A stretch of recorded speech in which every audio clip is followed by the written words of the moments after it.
Bonjour et bienvenue dans votre émission En avant-plan. J'ai reçu aujourd'hui pour vous deux merveilleux hommes de Dieu que vous découvrirez très bientôt dans la rubrique Face à la caméra.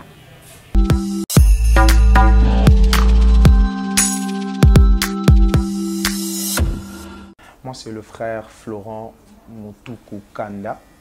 Je suis chantre de l'Éternel, modérateur, prédicateur et licencié en droit privé judiciaire.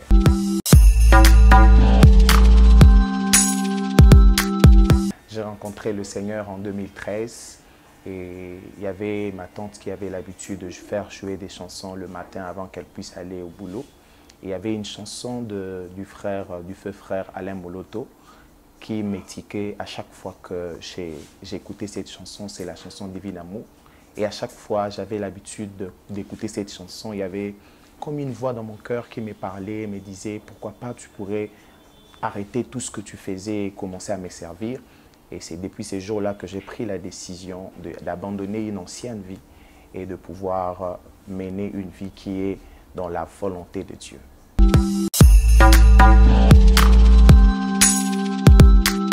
J'ai choisi de faire la musique parce que la musique, c'est ma vie. À chaque fois que je chante, à chaque fois que j'écoute la musique, au-delà de me donner de la force, au-delà d'essuyer parfois mes larmes, la musique aussi me donne de l'espoir. Et à chaque fois que je me mets à chanter pour le Seigneur, il y a comme dans mon cœur quelque chose qui bouillonne et qui me dit de pouvoir croire en ce que je deviendrai demain, à ce que Dieu fera dans la vie de plusieurs personnes au travers de ma voix et au travers de mes compositions.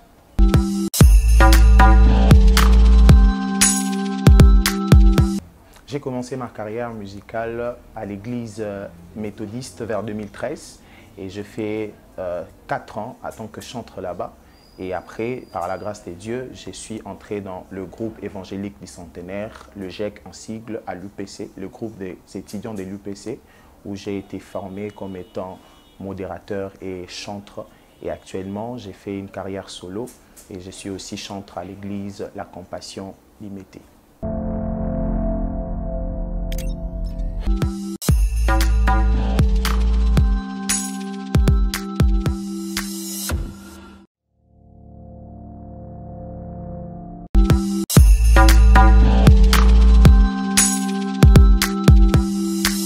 Bonjour, salut, je m'appelle Koulgari Mouembia. Je suis musicien, je fais la musique chrétienne.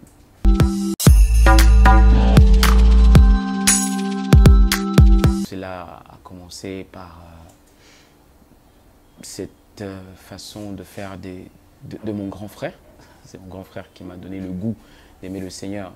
Disons que je suis d'une famille chrétienne, mais la manière dont j'ai vu mon grand frère se comporter, mon grand Colin, c'est là que je me suis dit, en tout cas, j'ai besoin d'être chrétien comme lui.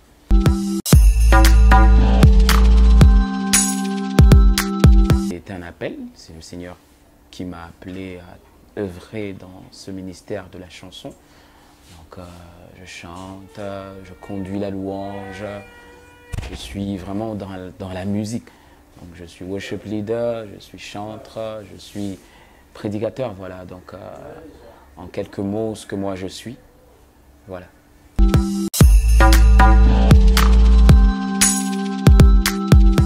Nous sommes de retour donc sur ce plateau. Vous venez de découvrir brièvement la présentation de nos invités. Je vais directement saluer. Bonjour Florent. Bonjour Astrid. Comment vas-tu? Je vais bien par la grâce de Dieu. Contente de l'apprendre. Et toi Gary, salut. Oui, salut. Comment vas-tu? Ça va bien et toi? Ça va, tu es à l'aise, confortable, c'est bon, tout est ok? Ouais. D'accord, je suis content et j'espère que ceux qui nous suivent également le sont. Donc je vais faire encore un petit tableau de notre frère Gary. Donc Gary, vous avez sorti votre premier single qui s'intitule L'Enlèvement. C'est sorti pendant que vous évoluez dans le groupe C'est Noël, qui est devenu aujourd'hui Abba Family, qui est dirigé par le pasteur David Junior Diabanza. Donc vous avez travaillé avec la structure Mon Idéal, qui est dirigée par la sœur Eunice Dallot. Okay. Et votre single L'Enlèvement est sorti le 27 janvier 2018. C'est une production, une réalisation de Zazaku. Et après, vous avez sorti Never le 2 septembre 2018. Qu'est-ce que vous êtes devenu actuellement? J'étais chantre Je suis conducteur. Heureusement pour nous et pour vous. Ouais, ouais. Donc je suis conducteur de louange, comme je l'ai dit tout à l'heure. Donc on évolue. Je suis resté chrétien, je suis enfant de Dieu, mais je suis devenu marié. Dieu a fait grâce. Pendant le confinement, on a connu sa grâce et puis juste après, on s'est marié. Je veux revenir un tout petit peu sur l'enlèvement. Quelle a été votre inspiration par rapport à cette chanson? C'était un chant que j'ai reçu dans une atmosphère, je dois dire que j'étais en prière, nous étions en retraite avec les amis, c'était à la veille de la première, qu'est-ce que je peux dire, de la première session Mon Idéal. Alors à 4 heures, je me suis réveillé avec ce refrain. Wow. J'ai commencé à chanter. Les amis à côté de moi, ils étaient en train de pleurer. Moi aussi, j'ai commencé à pleurer. On a commencé à pleurer comme ça et puis juste même quand moi j'ai suivi la chanson, enfin j'ai senti la profondeur de la chanson. C'est comme une sonnette d'alarme. Au fait, réveillez-vous les gars, c'est bientôt l'enlèvement. J'étais animé par cette histoire-là. Mais je vous assure, c'était fort.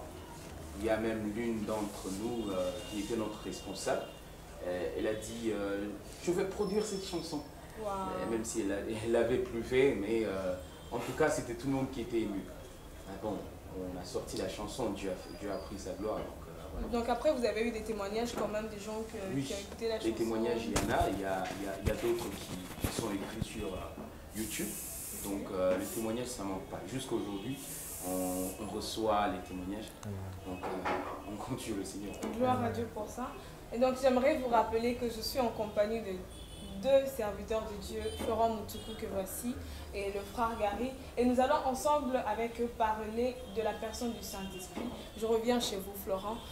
Parlez-nous un peu de la personne du Saint-Esprit parce que dans l'église actuellement il y a beaucoup de confusion autour de ce sujet. Qu'est-ce que vous pouvez nous dire concernant la personne du Saint-Esprit? Bon, parler vraiment du Saint-Esprit, je dirais que c'est très vaste.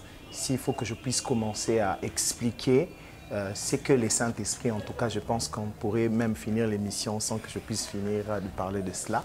Mais en quelques lignes, le Saint-Esprit, c'est Dieu.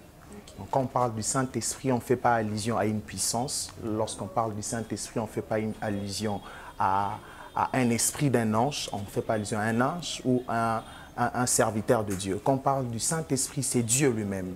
Et lorsque vous lisez Genèse chapitre 1er, le verset 1er, la Bible dit qu'au commencement, Dieu créa le ciel et la terre. La terre était informe et vide et l'Esprit de Dieu s'est mouvé au-dessus des eaux.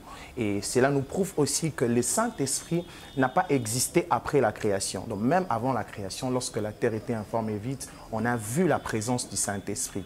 Et je peux aussi dire que le Saint-Esprit est la 3e personne de la Trinité. C'est un terme qui suscite beaucoup de débats aujourd'hui dans le milieu chrétien. Mais moi, je pense que le Saint-Esprit est Dieu. Il est parmi les 3 personnes qui composent Dieu. Nous avons le Père, nous avons le Fils et le Saint-Esprit. Et le Saint-Esprit n'est pas une puissance, comme je venais de vous le dire, c'est une personne. Pourquoi une personne? Vous allez remarquer avec moi que lorsque Christ parlait à ses disciples dans Jean 14, Christ dit « Il vous est avantageux que je puisse m'en aller. Parce que si je ne m'en vais pas, le consolateur ne viendra pas. Et si je m'en vais, je vous l'enverrai. » Il me parle du consolateur. Et quelque part encore dans Jean 14, Christ est en train de dire « Je prierai le Père pour qu'il puisse vous renvoyer un autre consolateur. » Et Christ se présente lui-même dans ces textes comme le premier consolateur. Il dit, lorsque le premier consolateur, c'est lui qui est venu pour panser la plaie des enfants d'Israël et de tout croyant qui l'accepte comme Seigneur et Sauveur, lorsqu'il ira au ciel, il va nous envoyer un autre consolateur qui ne sera pas différent de Christ, qui ne sera pas moins que Christ, qui ne sera pas plus que Christ, mais qui sera au même niveau que Christ. Et le Saint-Esprit, c'est Dieu. Ce n'est pas une puissance, c'est la manifestation de Dieu dans l'homme et sur la terre. Donc, en bref, je dirais que le Saint-Esprit, c'est Dieu lui-même. Le Saint-Esprit n'est pas un esprit que Dieu utilise pour pouvoir équiper ses serviteurs. Le Saint-Esprit, c'est Dieu lui-même. Lorsque on dit que nous avons en nous l'Esprit de Dieu, en réalité, nous n'avons pas un esprit différent que celui que Christ avait reçu lorsqu'il fut baptisé dans Matthieu chapitre 3, les versets 10 à 11. Merci beaucoup. Merci pour l'éclaircissement. Donc, frère Gary, le concept de la Trinité est-il un concept biblique ou c'est quelque chose que nous-mêmes, chrétiens, nous avons sorti de jeune Jésus? Bon, il faut dire que le concept de la Trinité n'est pas très clair dans le Nouveau Testament. Il n'est pas très clair dans le Nouveau Testament, mais il est plusieurs, comme l'a dit l'homme de Dieu, le Saint-Esprit est l'une des personnes qui constituent l'unique Dieu. Alors, plusieurs fois, on a vu la manifestation de chacune de ces trois personnes. Okay? On a vu le Père, on a vu Jésus-Christ qui est le Fils, et on a vu la manifestation du Saint-Esprit. Mais tous trois, ils sont divins, c'est un seul Dieu, au fait. Alors, la Trinité, on peut dire que c'est depuis 381 après Jésus-Christ qu'on a commencé à parler de ça, par cette histoire de Constantinople et tout. C'est quelque chose que les hommes ont conçu, mais c'est dans la Bible, on peut voir que depuis le début, que c'est censé, c'est raisonnable. Okay? Parce qu'on voit le Saint-Esprit apparaître quand le Seigneur a créé, quand Dieu, le Père a créé le ciel et la terre.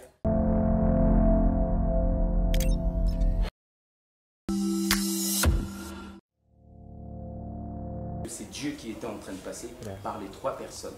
Donc, c'est pas écrit dans la Bible, c'est pas très précis dans la Bible, mais le concept, il est vraiment vrai et il est raisonnable. Okay. Bon, si je peux ajouter quelque chose par rapport à ce que l'homme de Dieu a dit, lorsque vous lisez Apocalypse, vous allez vous rendre compte que l'apôtre Jean a commencé, avant de parler aux 7 églises, il a commencé d'abord par faire de vénération. Il a commencé par dire que la paix et la grâce vous soient données de la part de celui qui était, qui est et qui vient. Il a dit que la paix et la grâce vous soient données de la part du témoin fidèle, le prince des rois de la terre, c'est lui qui nous a délivrés par son sang. Et il a ajouté que la paix et la grâce vous soient données de la part de cet esprit qui sont devant le trône de celui qui était, qui est, qui vient. Lorsque vous remarquez ces trois vénérations, vous allez vous rendre compte qu'il parle de trois personnes.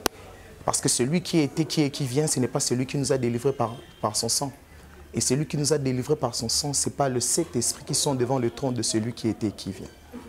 Cela nous prouve que lorsque vous lisez encore les Écritures, vous comprendrez que c'est lui qui était, qui est, qui vient dans l'Apocalypse. Lorsque les quatre êtres vivants se prosternent et adorent, ils adorent celui qui est assis sur le trône, c'est Dieu le Père. Lorsqu'on parle de prince, de roi de la terre, c'est lui qui nous a délivrés par son sang. Nous comprenons que c'est à cause de la mort de Christ et le sang de Christ nous a rachetés. L'apôtre Jean était en train de faire allusion à Jésus.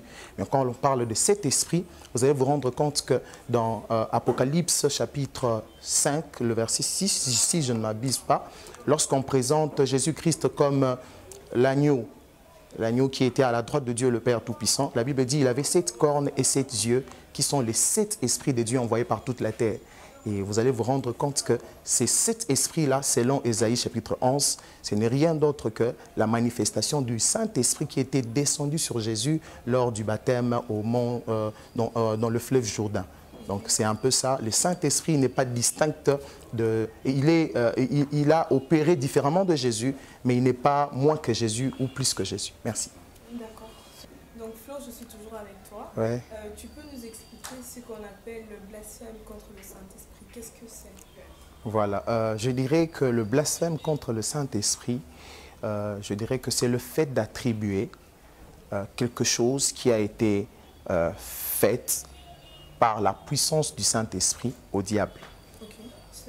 C'est-à-dire, lorsque vous lisez, par exemple, Matthieu chapitre 12, à partir du verset 23, vous allez vous rendre compte qu'on amenait à Christ un aveugle qui était aussi muet. Et Christ pria pour cette personne et il recouvrit la vue et il arriva aussi à entendre. Et les pharisiens qui étaient la foule ont posé la question de savoir si Christ était le fils de David. C'est lui que le prophète a eu à prédire qu'il viendra pour délivrer, pour faire de miracles, etc. Mais le pharisien, d'un autre côté, était en train de nier ou de ne pas reconnaître la puissance de Jésus. Et Christ est en train de dire à ces personnes, pour les recadrer, connaissant leurs pensées, la Bible dit, Christ dit à ces personnes que lorsque vous péchez contre le Fils, votre péché peut être pardonné. Mais le péché contre le Saint-Esprit ne sera pas pardonnable. Et lorsqu'il parlait de péché contre le Saint-Esprit, il faisait allusion au blasphème. Donc blasphémer, c'est le fait d'attribuer quelque chose qui a été opéré par la puissance de l'Esprit au diable. Donc c'est un péché qui est impardonnable, comme Christ dit, c'est lui qui pêche, c'est lui qui blasphème contre le Saint-Esprit, c'est lui qui ne reconnaît pas ou qui attribue au diable les manifestations qui ont été opérées par le Saint-Esprit, ne sera pas pardonné ni dans les siècles présents, même dans les siècles à venir. Donc pour moi, c'est un peu ça. Frère Gary, dites-nous, parce que dans votre développement, parlant de la Trinité, vous avez dit que Dieu le Père, le Fils et l'Esprit, c'est une seule personne. Bon, comment expliquer que Jésus lui-même est en train de dire que si vous péchez contre le Fils, cela peut être pardonné, mais quand vous péchez contre l'Esprit, c'est un péché impardonnable. Est-ce que cela voudrait dire que c'est deux personnes différentes ou pourquoi est-ce que quand tu pêches contre le Saint-Esprit, c'est impardonnable, mais quand tu pêches contre le Fils, cela peut être pardonnable? Qu'est-ce que cela signifie? Mais regardez, le Saint-Esprit, c'est le mood dans lequel le Seigneur agit. Le Saint-Esprit, c'est le côté où Dieu lui-même, il descend, il étend sa main, il manifeste sa puissance. Vous savez, Jésus est venu et il s'est manifesté à nous en tant qu'homme. Jésus a passé du temps avec les hommes, il a connu ce que les hommes ont connu, il s'est blessé, Jésus, il a vécu parmi les hommes, c'est le côté de Dieu où Dieu comprend la faiblesse de l'homme. Mais quand Dieu agit et qu'on commence à dire que Dieu agit par la puissance de Belzébul, en tout cas, même vous ici sur terre, quand vous êtes en train de faire la bonne chose et que quelqu'un se tient de vous et commence à dire que c'est mal intentionné ou encore il appelle ça par un autre nom, ça va vous fâcher. Okay? Donc je comprends que Dieu lui-même, il est très joli. Attention, vous savez, Dieu quand il agit, c'est pour que la gloire lui revienne à lui. Mais au lieu de renvoyer la gloire vers le ciel, vers le Seigneur, les hommes commencent à appeler ça par une autre chose. C'est là, au fait, que Dieu n'aime pas. Et puis, ça a des répercussions. Ça me pousse aussi à me poser la question aujourd'hui, ici au Congo, combien de personnes Dieu ne pardonnera pas? Parce que quand un prophète, aujourd'hui actuellement, tous les prophètes font des maquiona. Même les vrais et les faux. C'est vrai que le faux existe, mais même les vrais, on les appelle des faux. Alors, si le Seigneur agit par des personnes qui se consacrent, qui se donnent à lui, qui le cherchent, et que l'homme commence à appeler ça par un autre nom, je pense que Dieu n'est pas content quand on lui donne, quand on appelle au lieu de donner la gloire vers lui, on appelle ce qu'il est en train de faire par quelque chose d'autre, du genre c'est négatif et tout et tout. C'est là, donc comprenons que Jésus est la représentation de la rédemption et Dieu c'est le mot, c'est le côté où, le Saint-Esprit c'est le côté où Dieu se manifeste par sa puissance. Quand Dieu se manifeste, il s'attend à la gloire. Il ne s'attend pas à quelque chose de douteux ou bien la résistance. Voilà. C'est clair. Et pour revenir vers vous, Florent, est-ce qu'une personne remplie de l'Esprit de Dieu peut vivre dans le péché? Est-ce que cette personne, il peut lui arriver de trébucher? Ou est-ce que quand tu es revêtu de l'Esprit de Dieu, tu peux pécher? Parce qu'actuellement, c'est quelque chose qui est vraiment fréquent d'entendre les serviteurs de Dieu ou les enfants de Dieu dire que c'est normal, on peut pécher, on peut trébucher. Est-ce que vous partagez le même avis? Voilà. Moi, je dirais ceci, Astrid, c'est que une personne, lorsqu'il donne d'abord sa vie à Jésus, ne donnons pas notre vie à Jésus pour que nous puissions retourner dans les choses que nous avions déjà vomies. C'est-à-dire quand quelqu'un accepte de recevoir Jésus comme son Seigneur et son Sauveur, ça veut dire toutes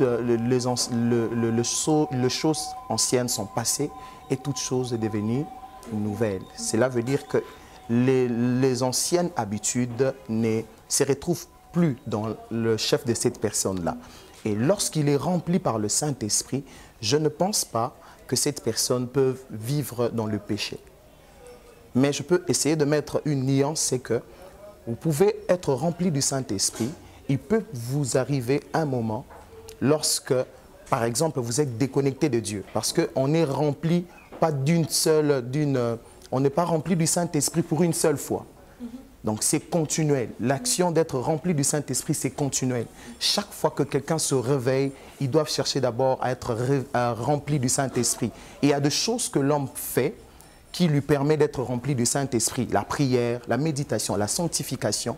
Et lorsque cette personne qui autrefois était en train de faire ces pratiques, était en train de faire ces choses, commence petit à petit à se dérailler. C'est-à-dire, celui qui était rempli hier a commencé, celui qui priait hier ne prie plus aujourd'hui, ne prie plus demain, ne prie plus après 2, 3, 4 jours.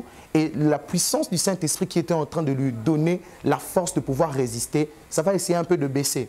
Et cette personne finira toujours, s'il ne retourne pas dans la source, il finira toujours par succomber. Donc il peut y arriver que quelqu'un qui était autrefois rempli du Saint-Esprit puisse tomber dans le péché. Mais vivre dans le péché tout le jour, là, c'est pratiquement impossible. Mais j'aime souvent dire une chose, c'est que, vous savez, le péché, pour un enfant de Dieu, c'est comme un accident.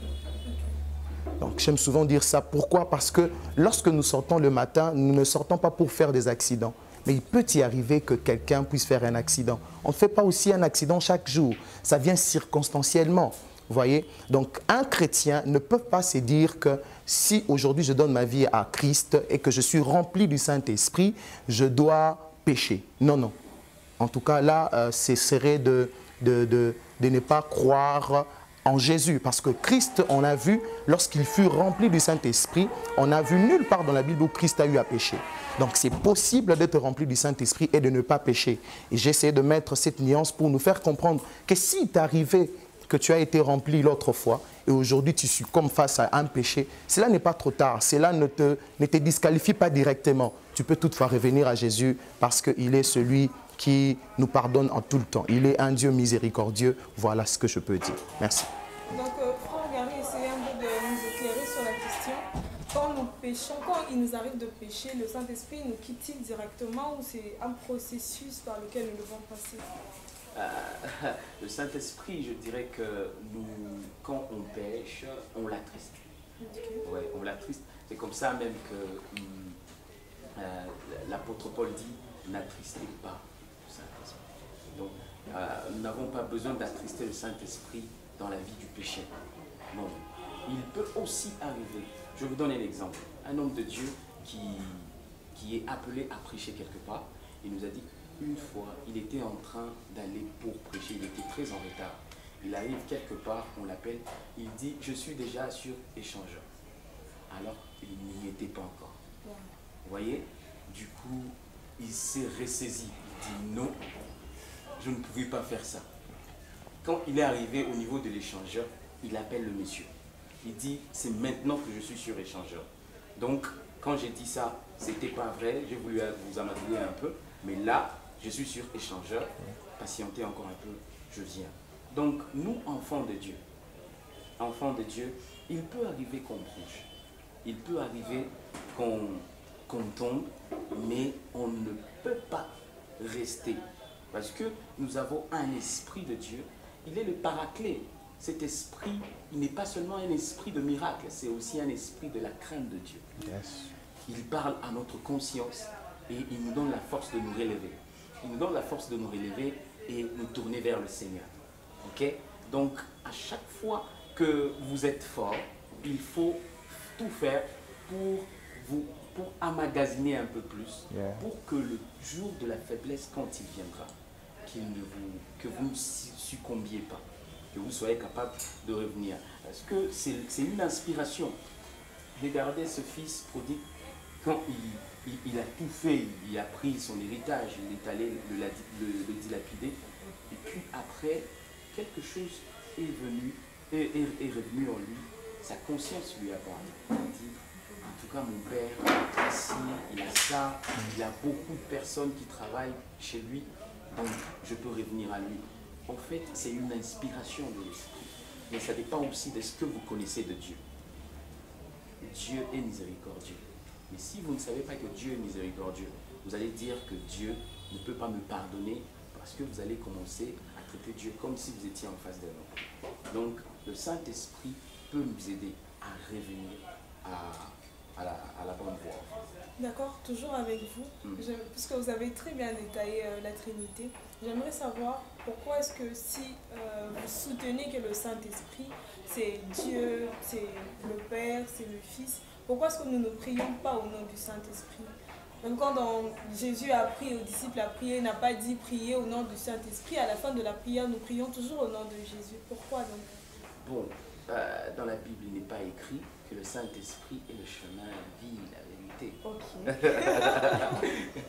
En fait, le Saint-Esprit, je reprends, le Saint-Esprit est l'une des trois personnes qui font l'unique Dieu. Okay. Alors, Jésus est le seul nom qui a été donné.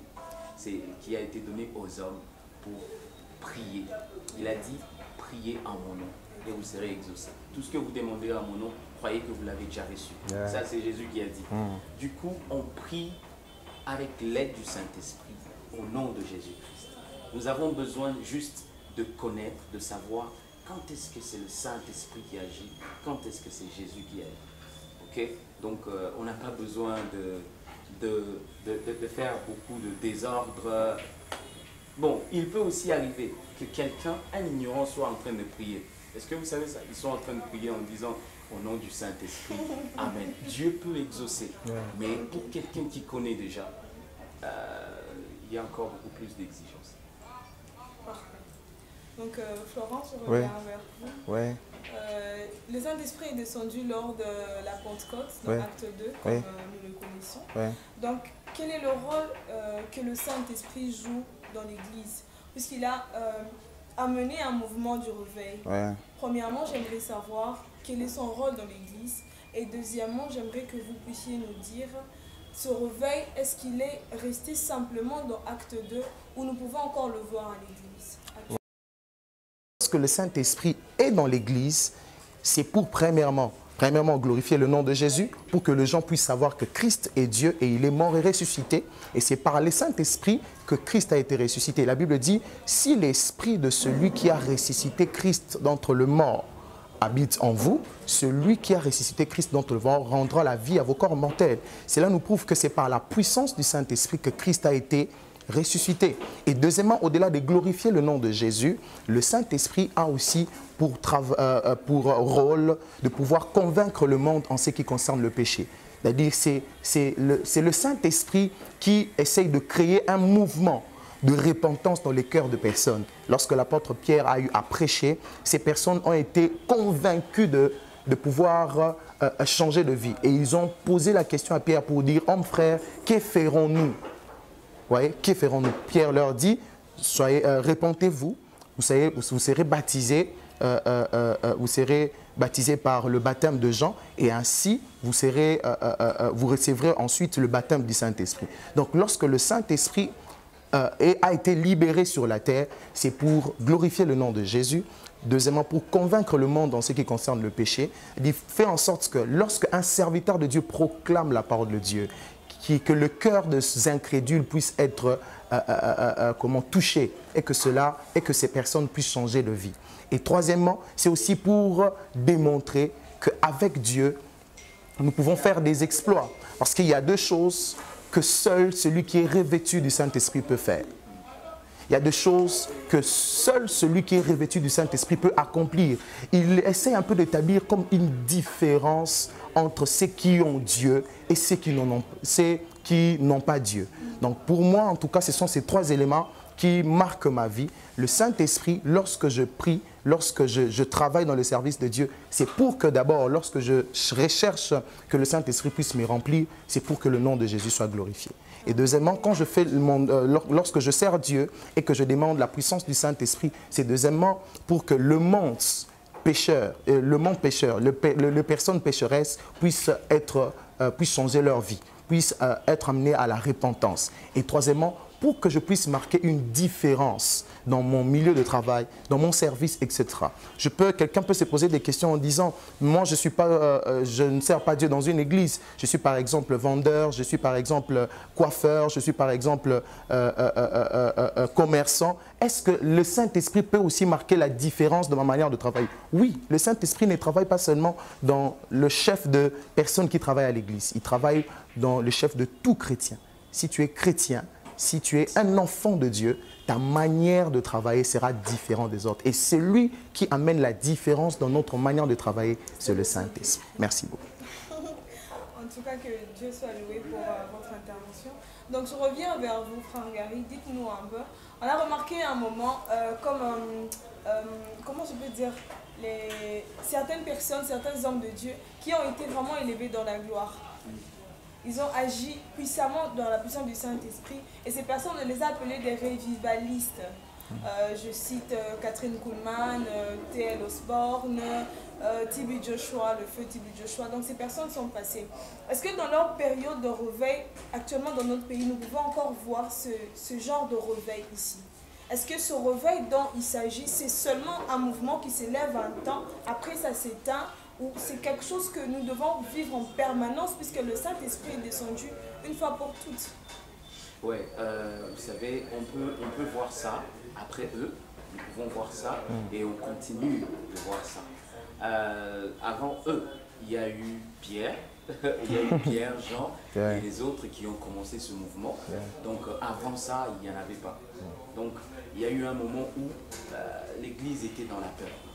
L'Église était vraiment dans la peur et ils ont beaucoup souffert et il fallait que le Saint-Esprit descende. Il est descendu et il a commencé à travailler. Plusieurs personnes ont reçu le Seigneur, ils ont commencé à le suivre. Et après un moment, on dirait que les choses ont dormi. Et on a vu que les autres, il y a Azusa Street, je crois que je l'ai bien dit, il y a les frères Branham et toutes ces personnes que tu as citées. Alors, si on peut le vivre maintenant, oui, on peut le vivre, mais il faut voir dans la vie de ceux qui ont amené ce mouvement, ou bien les revivalistes, voir leur vie, comment était leur vie. En tout cas, si on est appelé, ou si on a la soif du réveil, il faut regarder la vie de ceux qui ont amené le réveil dans leur coin. Regardez Pierre et Jean, le Saint-Esprit, le réveil est venu, ils étaient en prière. Vous voyez, ils étaient en prière. Azusa Street, avec la petite connaissance de l'histoire, ils étaient aussi en prière. Ok? Donc, il faut juste se poser la question, est-ce que jusqu'à aujourd'hui, on prie comme les autres qui nous ont précédés le faisaient? Ok? Donc, ça ne peut pas venir comme ça parce qu'on le désire. Il y a des choses à faire, il y a des sacrifices à faire. Il y a d'autres qui ont quitté leur famille. Il y a d'autres qui n'ont pas dormi pendant des jours et des jours en train de prier dans les rues.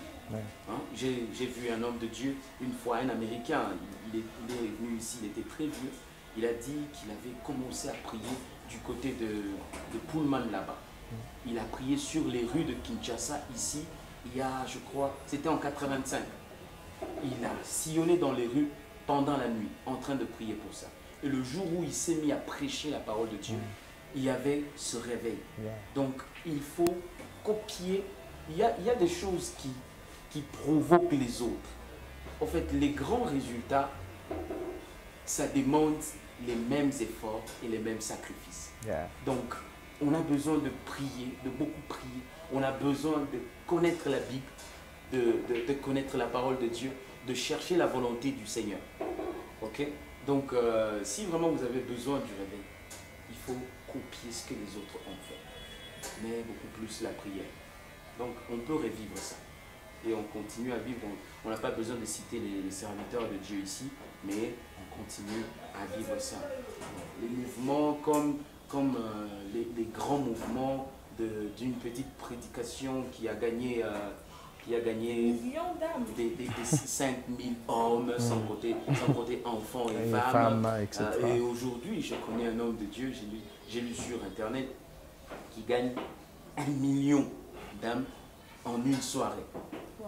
Ok? Et c'est pas n'importe où, c'est dans des milieux islamiques. Vous voyez? Donc ça continue à se faire. Je pense que ça dépend de la disposition du cœur de chaque personne. Ouais. Donc on comprend que ce mouvement de réveil n'est pas un mouvement qui est mort, mais c'est plutôt quelque chose qui dépend de la disposition de chacun à recevoir. Ouais. Ok, Florent, je reviens encore vers vous. Ouais. Dans la Bible, dans l'histoire de la création, il y a Dieu qui est en train de dire créons l'homme à notre image et à notre ressemblance. Ouais. Voilà, donc la question c'est de savoir, quand il dit créons l'homme à notre image, pour certains il s'adressait aux anges, Ok. pour d'autres il s'adressait au Fils, pour d'autres c'était à l'Esprit, et certains aussi pensent que ce n'était qu'à nous de m'ajuster.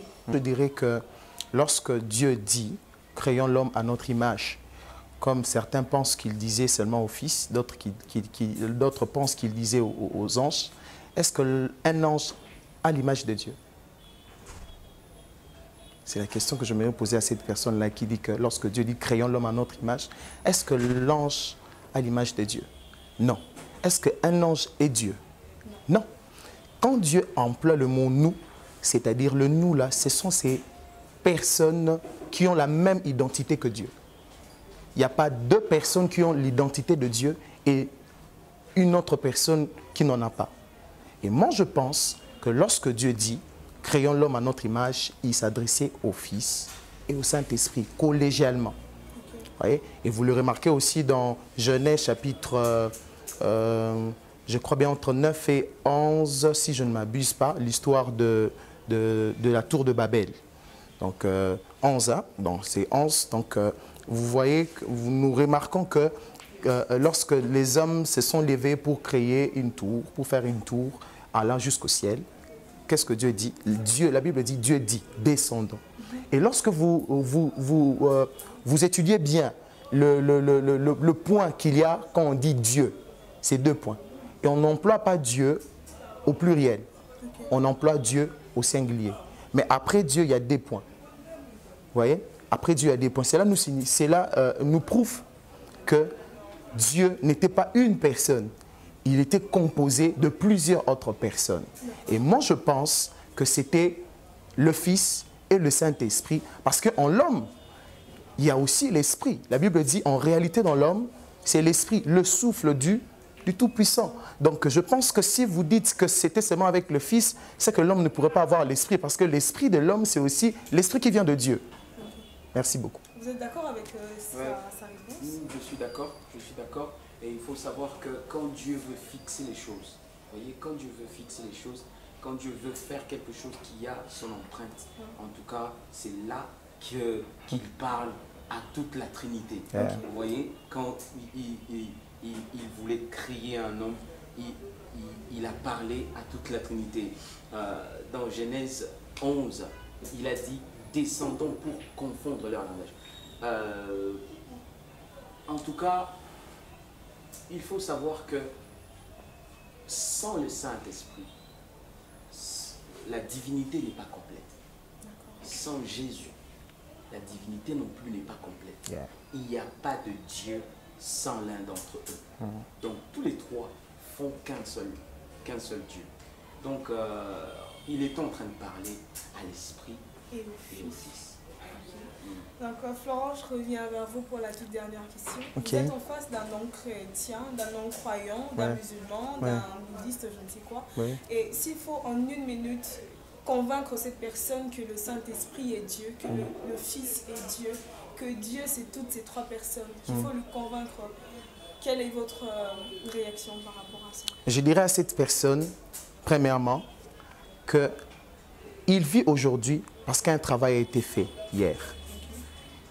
Si tu vis aujourd'hui mon frère qui est peut-être qui ne partage pas la même religion que moi, j'aimerais te dire que tu existes aujourd'hui parce qu'un travail a été fait hier. Et ces travails-là ont été faits par des personnes que tu ne vois pas. Par des personnes que tu ne vois pas. À l'occurrence, Dieu le Père, le Fils et le Saint-Esprit. En toi, tu as l'Esprit. En toi, il y a quelqu'un qui a la possibilité de te pardonner. C'est Christ. En toi, bien sûr, tu n'as pas le Saint-Esprit, mais tu as l'Esprit, le souffle de Dieu. Et ce souffle de Dieu-là ne vient pas d'un autre esprit. C'est le même esprit qui produit le souffle de Dieu. Donc, j'aimerais te dire une chose, c'est que, bien sûr, tu peux t'entêter, mais laisse-moi te dire, un jour tu mourras. Et lorsque tu mourras, est-ce que la personne qui t'a créé sera fière de toi? Est-ce que la personne qui t'a créé témoignera que tu as eu à reconnaître ses multiples facettes? Est-ce que la personne qui t'a créé serait d'accord de ce que tu fais en ce moment? Moi, je te demanderai, mon frère, ma soeur, il n'est pas tard. Donne ta vie à Jésus et tu seras sauvé. Merci. Cool Gary, vous êtes en face d'un musulman qui vous dit que voilà, Jésus c'est un prophète qui a été envoyé par Dieu comme tout autre prophète. Il croit en Dieu comme créateur, mais il ne croit pas en Jésus comme Dieu. Parce que littéralement, on n'a pas vu là où Jésus témoignait lui-même disant que je suis Dieu. Mais quand on lit dans les Écritures, on voit Jésus-Christ sur terre se présenter simplement comme le Fils de Dieu. Qu'est-ce que vous direz à ce musulman pour qu'il soit persuadé par les Écritures que Jésus est réellement Dieu et que le Saint-Esprit est aussi Dieu? Bon, je lui dirais que dans la Bible, peut-être que ce n'est pas écrit dans son Coran, dans la Bible, Jésus dit, c'est lui qui m'a vu, a vu le Père. Donc, on ne peut pas dire qu'on est Père si on n'est pas Dieu. Donc, Jésus est Dieu, et je lui dirais de croire au Seigneur. Et si le Seigneur permet, je peux prier pour lui. Mais je ne discuterai pas avec lui. Je ne peux pas discuter autour des croyances et tout et tout. Je lui dirais seulement que, écoute, si tu veux bien, je peux te parler de Jésus et puis je peux lui démontrer combien l'amour de Dieu est permanent pour lui. Il faut juste savoir que Jésus est mort. C'est un salut, un salut déjà installé pour quiconque croit. Ok? Je te dis aujourd'hui qu'il suffit juste de croire. Tu vas voir la vie d'une autre façon. Je ne veux pas te dire que si tu crois, tu seras riche. Non, non. Je veux juste que tu comprennes que tu as besoin de la vie éternelle. Amen. La vie éternelle qui est une vie qui vient juste après celle d'ici sur terre, mais qu'on vit aussi d'abord ici sur terre. Ouais. Ok? Donc, crois au Seigneur et Jésus te sauvera. La vie sauve est même déjà installée. Il suffit juste que tu aies l'application qui est Jésus. Amen. Tu adhères. Amen. Amen, gloire au Seigneur. Avant de clôturer cette émission en beauté, j'aimerais que, homme de Dieu, vous puissiez prier. Certainement, il y a une sœur, certainement, il y a un frère qui est encore dans le doute entre donner sa vie à Christ maintenant. Parce que si je le fais maintenant, je risque de manquer X ou Y choses. Si je donne ma vie à Christ maintenant, peut-être que je n'aurai plus les moyens de me payer mes frais académiques parce que je n'ai pas de parents. Je suis obligée de faire quelque chose pour m'occuper de moi-même. Okay. Donc à cette personne qui nous regarde, j'aimerais que vous, hommes de Dieu, vous puissiez adresser une prière à Dieu en faveur d'une telle personne, de sorte à ce qu'elle sorte dans le doute et que finalement elle donne sa vie à Christ. On va prier. Seigneur, je te dis merci pour mon frère, ma soeur qui est en train de me regarder, qui est en train de nous regarder. Certes, Père éternel, ce n'est pas pour rien que tu as voulu à ce qu'il puisse tomber sur cette chaîne afin d'entendre, Père éternel, des choses qui vont bouleverser sa vie. Père, je prie dans le nom de Jésus, si cette personne qui est en train de nous regarder n'a pas donné encore sa vie à toi, au Père éternel, je prie, Jésus, sois celui qui va les convaincre, soit celui qui va l'accueillir, soit celui qui va lui permettre de comprendre qu'en dehors de toi, il n'y a pas la vie. En dehors de toi, il peut beau vivre sur cette terre, mais après la mort, qu'est-ce qu'il deviendra? Et je prie dans le nom de Jésus que l'Esprit de Dieu, cet esprit qui nous convainc en ce qui concerne le péché, cet esprit qui nous donne la force de laisser et d'abandonner tout ce qui déplaît à Dieu, je prie que cet esprit soit son partage et qu'à partir d'aujourd'hui, que les choses anciennes passent et que toutes choses deviennent nouvelles dans sa vie. Je prie, Père éternel, s'il n'avait pas la force, que la force de l'Esprit. Tu as dit dans ta parole que le Saint-Esprit, que l'Esprit de l'Éternel est aussi l'Esprit de force. Je prie que cet esprit de force accompagne mon frère et ma soeur, qui peut-être est en train de lutter face à un péché. Et je prie dans le nom de Jésus, puisque c'est un esprit de puissance et de force, que cet esprit de force puisse le revigorer au nom de Jésus-Christ. Et afin que sa vie à partir d'aujourd'hui ne ressemble pas à sa vie d'hier. C'est par ton nom précieux que j'ai ainsi prié. Et je dis Amen. Amen. Donc nous sommes arrivés pratiquement à la fin de cette émission. Mais avant de finir, je vous annonce le concert de notre frère Gary qui est prévu pour le 30 de ce mois. Vous pouvez nous dire un peu plus sur votre concert? Ouais, le 30 de ce mois, Educ TV et la Bruxelles ont organisé ce concert et ils nous ont retenus comme artistes musiciens. En tout cas, on va le faire avec les finalistes, mais aussi les parents des finalistes, les amis des finalistes, la famille, toute la famille de finalistes. Donc on veut qu'ils chantent, qu'ils glorifient le Seigneur avant la victoire. C'est même ça avant, le thème. Ouais, ouais. Donc le thème du concert, c'est une louange avant la victoire. Vous nous donnez déjà envie d'y être. Est-ce qu'on peut entendre quelque chose qui sera joué ce jour? Never, oh, never, never, never, oh, never.